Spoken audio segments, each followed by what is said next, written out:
Orochimaru, Orochimaru, Orochimaru. Yeah, the instability of the land of water would make it easier to move around, but for what reasons, huh? And he's still doing experiments?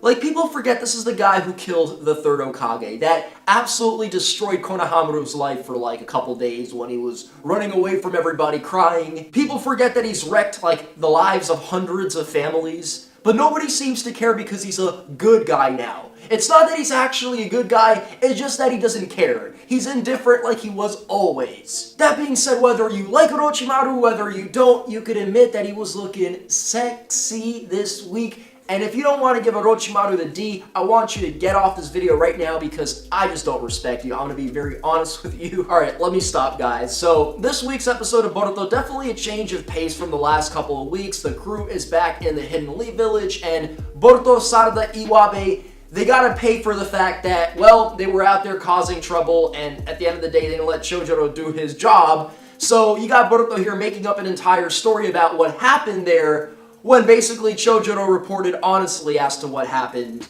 and now they actually gotta do some chores around the village because of it. And I personally thought it was hilarious how Iruka and Shino laid out the trap, and Boruto's here just making a bunch of shit up. Like, very dishonest dude, he needs to work on that. He can't be making up stories forever, right? But this entire episode is a lie, in a way, because the main theme of this episode is Himawari was promised a souvenir from the Land of Water, specifically the Hidden Mist Village, and Boruto forgot, right? So in this episode, he's trying to compensate. Oh, what can I do? Should I go and tell Himawari the truth? Oh, I can't really tell her the truth, she looks too adorable, I actually gotta find her a gift. And then he traps himself, bringing up specifics with this water cinnamon sweet, so now the entire episode he's running around the village asking Shikadai, asking Metal Lee, asking Inojin, everybody around the village if they have some water cinnamon sweets, right? There was one scene where he was ready to ask Chocho, but he figured, you know, she would have eaten it by now, and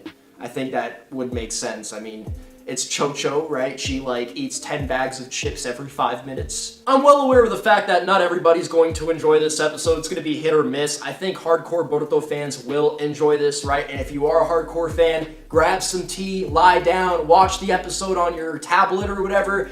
And if you're not a hardcore fan, you can just skip through the episode. I'm going to be very honest with you because a lot of it is, again, just Boruto and his friends in the village doing pretty much nothing, running around. There was one scene that I absolutely loved, and it was just Boruto and Mitsuki entering the shop where Sarada basically said there's a possibility this item of yours that you're looking for could exist. Because we've actually seen Sarada and Chocho enter this place before looking for these like limited edition, you know, limited time only chips or whatever like that.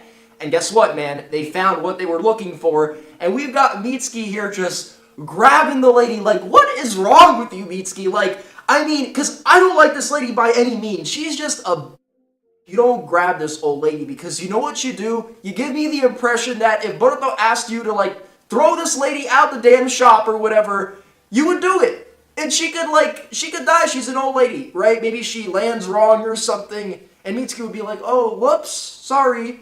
You know, maybe you shouldn't have asked me to throw her. They end up playing Ninja Bout because Ninja Bout connects everybody, you know. You could play Ninja Bout with Kagura, you could play Ninja Bout with the old lady in the shop, you could play Ninja Bout with Orochimaru in bed, you could play Ninja Bout with everybody, right? So Boruto and her are playing Ninja Bout, and basically Mitsuki just comes through with some, I guess, advice, and that's that Boruto could just look at the vase that's reflecting the actual cards, and Boruto wins, right? Because he knows exactly what she got in her hand.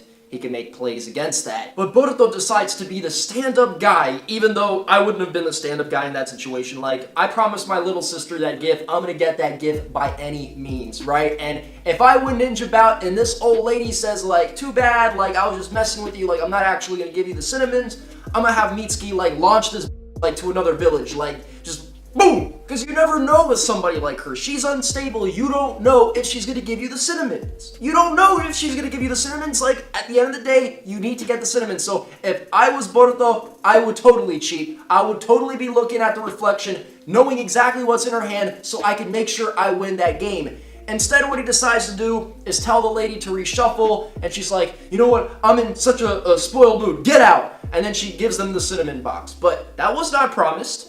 They didn't know if they were going to get the cinnamon box. So ultimately, Boruto just sucks. Like, he needed to make sure he could get that cinnamon box, so he should have cheated in that game, beat her at Ninja Bout, and actually got the cinnamon box as a result of that win. And again, if she did not give him the cinnamon box, knock her out, drop her off at the land of water or something, and then she'll get the message about the cinnamon box.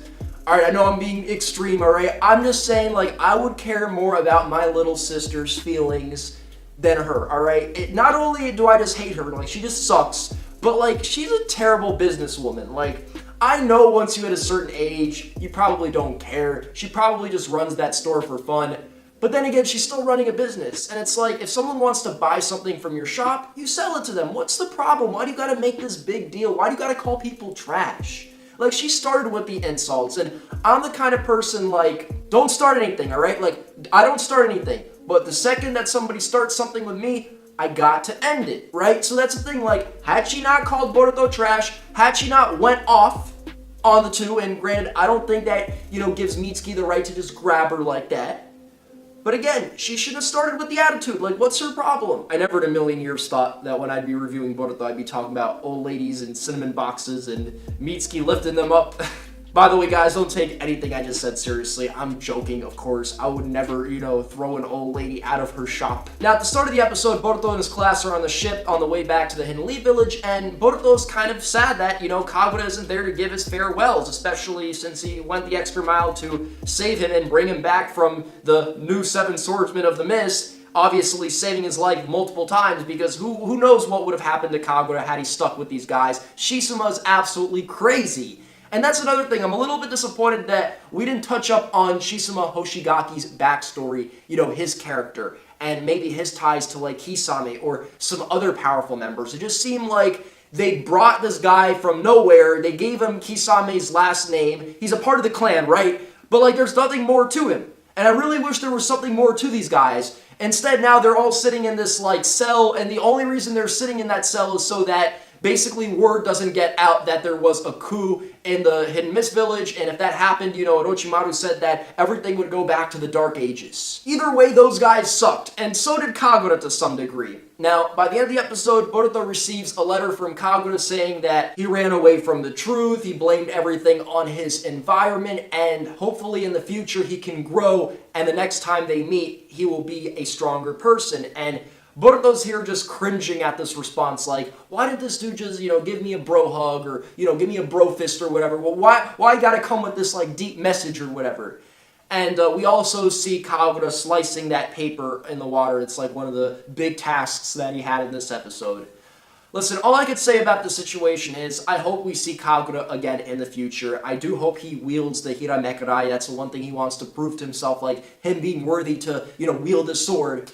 But I really, really hope they do this character justice in the future. When we see him again, it better be good. It better not be like what we got the last few weeks with, the fights with the new Seven Swordsmen of the Mist. It better be some real shit. And if he ends up like anything like Chojuro, honestly, I actually don't want to see him. Like, forget I said everything I just said. Like, I actually don't want to see him. That being said, guys, I enjoyed this episode. Slow, not the best episode, right? Just an average, like, here you go kind of episode, relax, whatever. And it's okay. As a Boruto fan, I like seeing these characters, and it's not a big deal to me. Will there be people hating on this episode? Absolutely. A lot of people won't like this episode.